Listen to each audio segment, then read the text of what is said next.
Hey everybody, and welcome back to the channel. Today we're going to check out some more PTS patch note changes coming up in the Elsweyr chapter, and there's quite a lot to talk about here. We're looking at the weapon, guild, world, skill lines, basically anything that doesn't apply to a class we're going to take a look at in this video.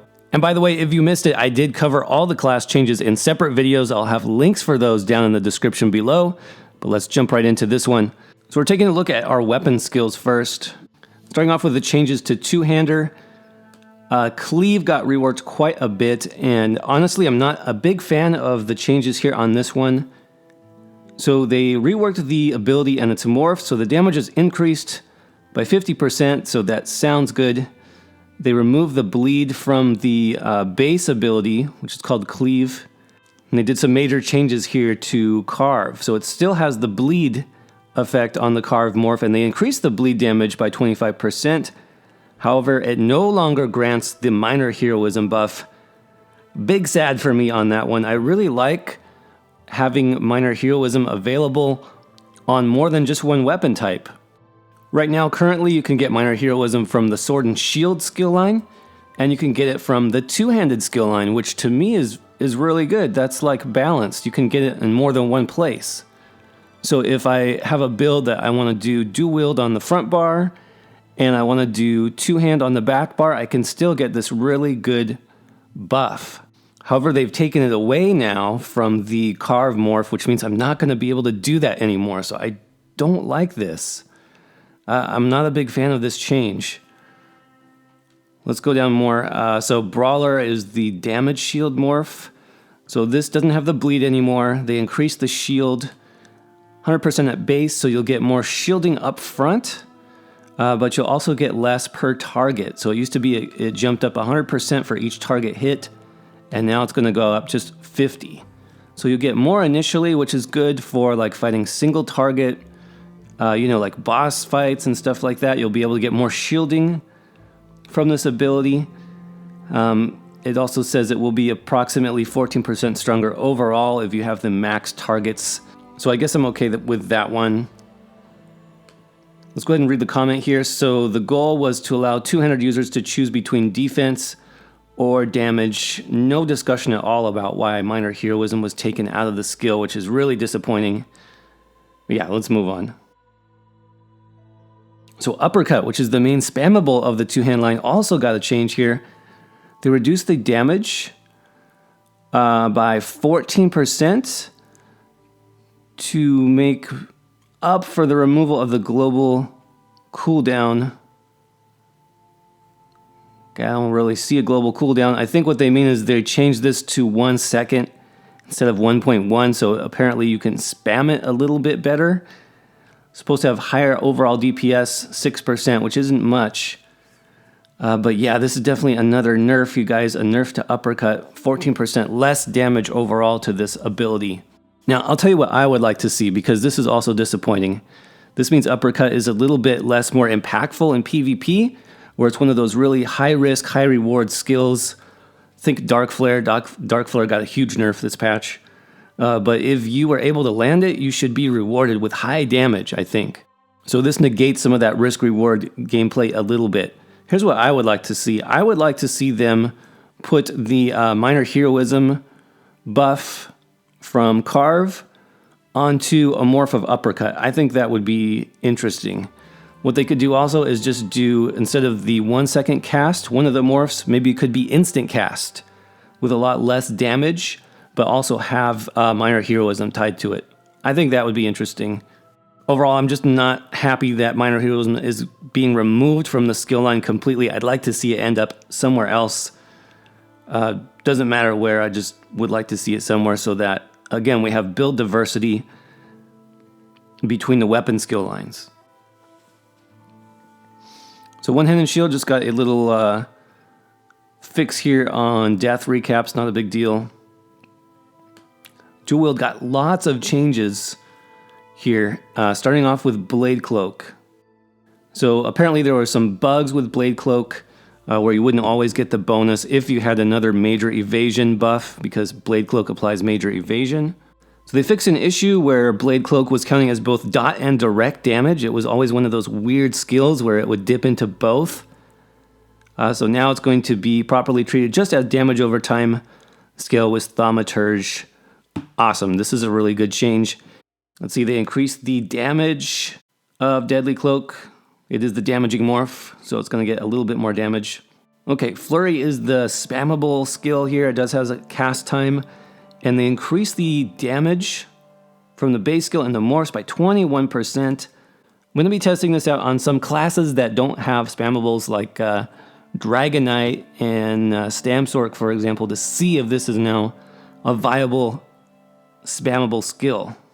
I'm glad that they buffed that. So Hidden Blade, they removed the snare from this ability and the morphs. Yes! Thank you. Why does every skill need a snare tied to it? Totally did not make sense for this ability, especially. So that's good to see. Less snares is always a good thing, especially for PvP. Flying Blade, they increased the damage by 10%. That's really good.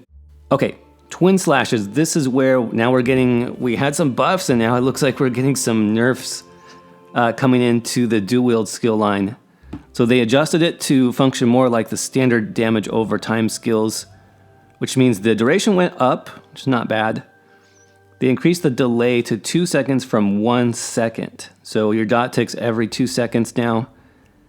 They increased the overall damage per tick by 15%, but what that means is initially you're going to get less burst damage. So when we talk about PvP build, on a PvP perspective, this ability had just tons of upfront burst because you'd have the dual hits and then you'd have a dot damage tick really soon after that. So less burst damage, but more dot damage overall. So it's going to take an adjustment to playstyle for sure.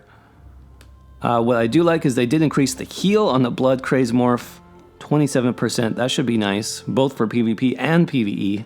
Apparently it wasn't scaling with some healing bonuses as well. So things like healing done, healing received should increase the healing even more now. So that's good.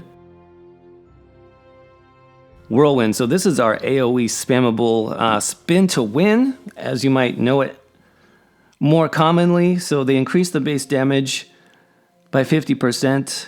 But what they did really was they removed the execute bonus, which, yeah, I mean, the ability is not going to be as strong anymore. It's definitely a nerf. They reduced the cost, though, a little bit. They increased the radius, which is interesting. It used to even be bigger than this.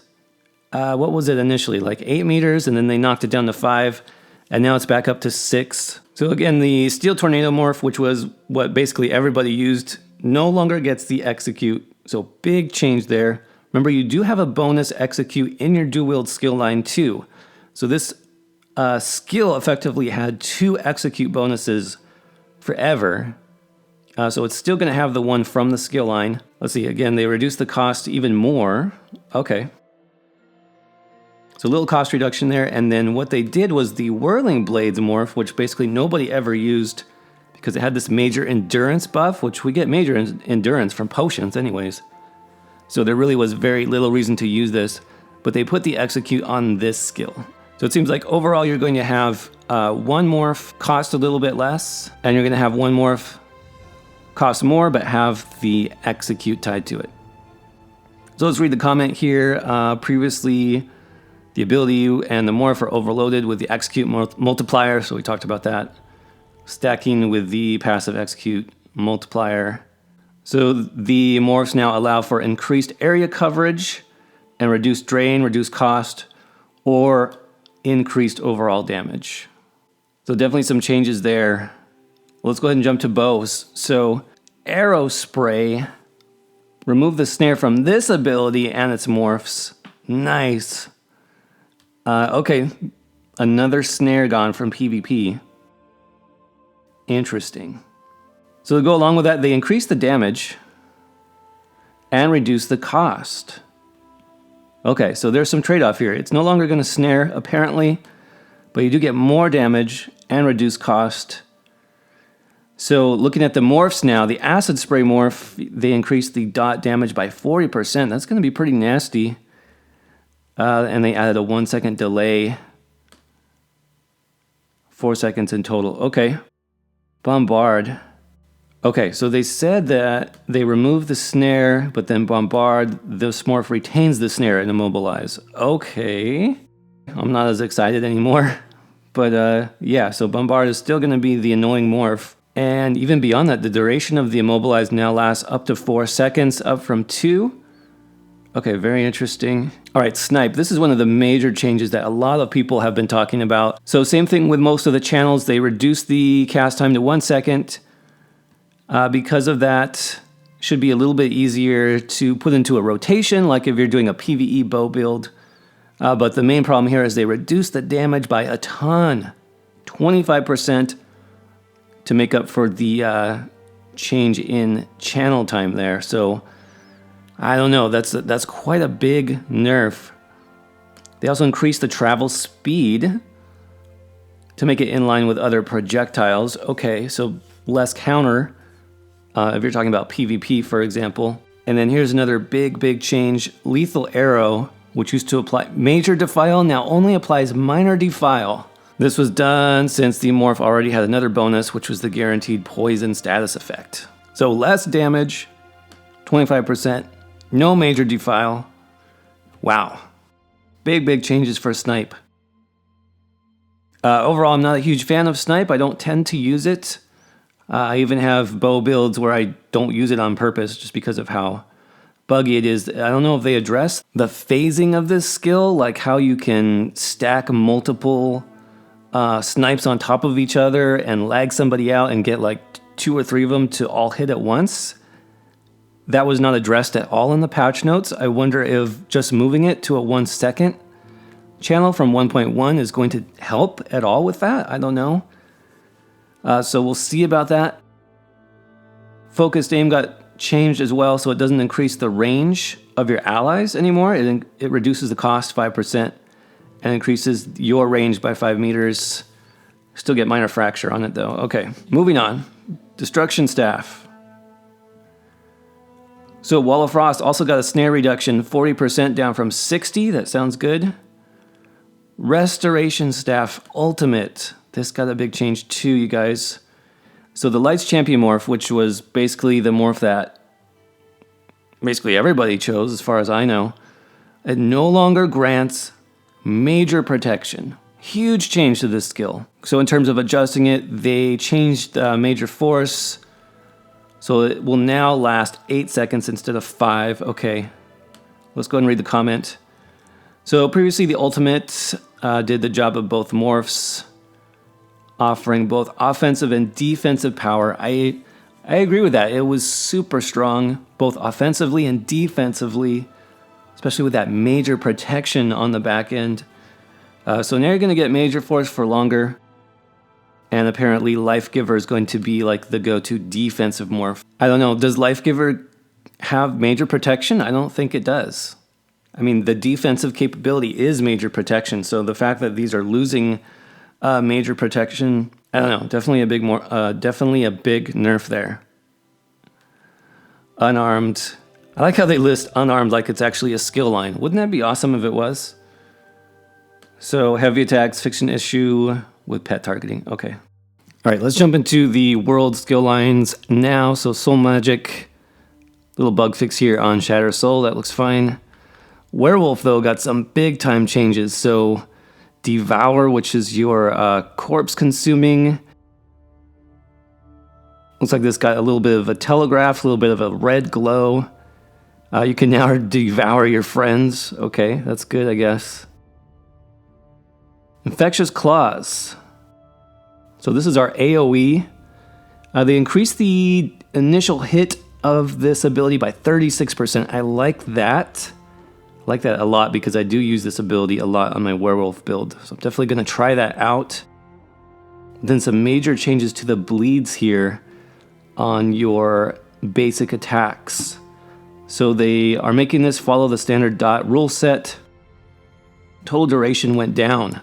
It's now 4 seconds instead of 8 seconds on that bleed from your light and heavy attacks. They added a 1 second delay between the initial hit and the first tick, so less burst damage overall, it sounds like. They decreased the damage per tick by 15%.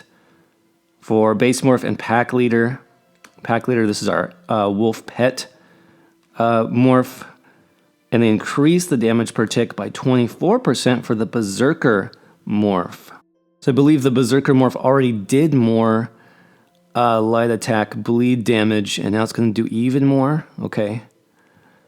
And the main thing here is you can no longer refresh the bleed. So let's read the comment here. A big portion of Werewolf burst damage came from the fact that the bleed applied immediately could be spammed, could be refreshed. Yep. Okay, and it sounds like they're going to continue looking at the difference between pack leader and berserker to get a better balance there. So, yeah, less bleed damage, less burst from your bleeds, and you cannot refresh them. You basically have to wait for it to wear off after 4 seconds, and then the bleed will reapply. You can continue light attacking. You're just not going to get a fresh bleed duration after each light attack. You have to wait 4 seconds for that. So overall, I mean, that's a pretty big change, but it seems okay in terms of balance. We'll have to see how that plays, though, in actual like gameplay. Okay, guild skill lines now. Looking at the Fighters Guild, Dawnbreaker.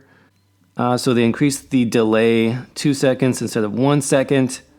Total duration is now 6 instead of 5. So your duration on the dot effect went up, but you also have an increased delay on your dot tick. So the stun from Dawnbreaker used to max out at 2.5 seconds. Now it's flat 2. I don't think that's a big deal. I think they're just kind of trying to get rid of the decimals.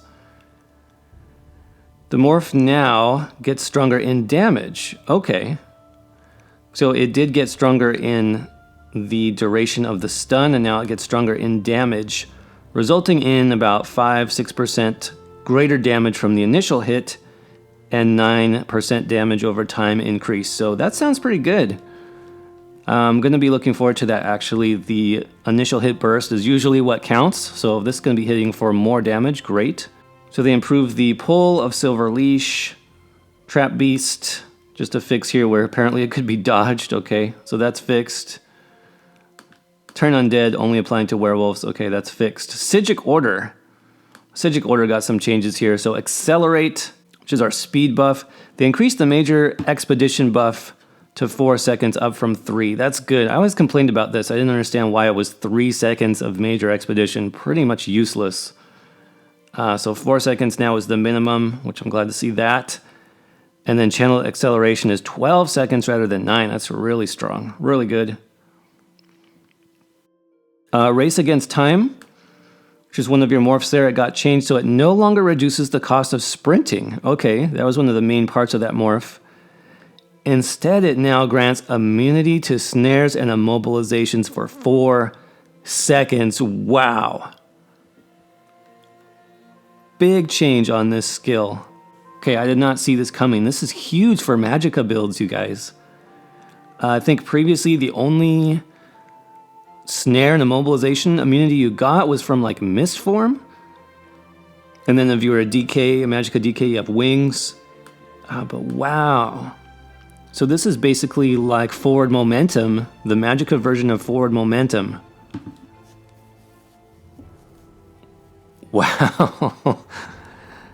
I'm literally stunned. This has lots of implications for PvP, for Magicka builds, how you can throw this on and get some snare immunity and break some immobilizations. So wait a second, it's immunity. Immunity. I'd like them to clarify, does this break immobilizations? Does it clear it off you? Like forward momentum, or is it only immunity? Because if it's only immunity like of incoming effects, that's not as good. Okay, so we need some clarification. We need some testing on that one. But overall, it sounds like a really positive change. Elemental Weapon got a bug fix. Mend Wounds got completely reworked. That's good because this was pretty useless on healers. So your light and heavy attacks, which is what Mend Wounds does, it makes your light and heavy attacks heal. No longer triggers your global cooldown. So you can now weave it with other abilities. Okay, awesome. And it doesn't cost anything to toggle this. Okay, so that's a good change. Definitely want to try this out on some of my healer builds for sure. Let's jump into the Alliance War skills. Caltrops. So this morph no longer snares either, okay, upon the initial hit. Instead, the initial hit deals more damage. Approximately 350% damage increase for the initial hit. That's huge.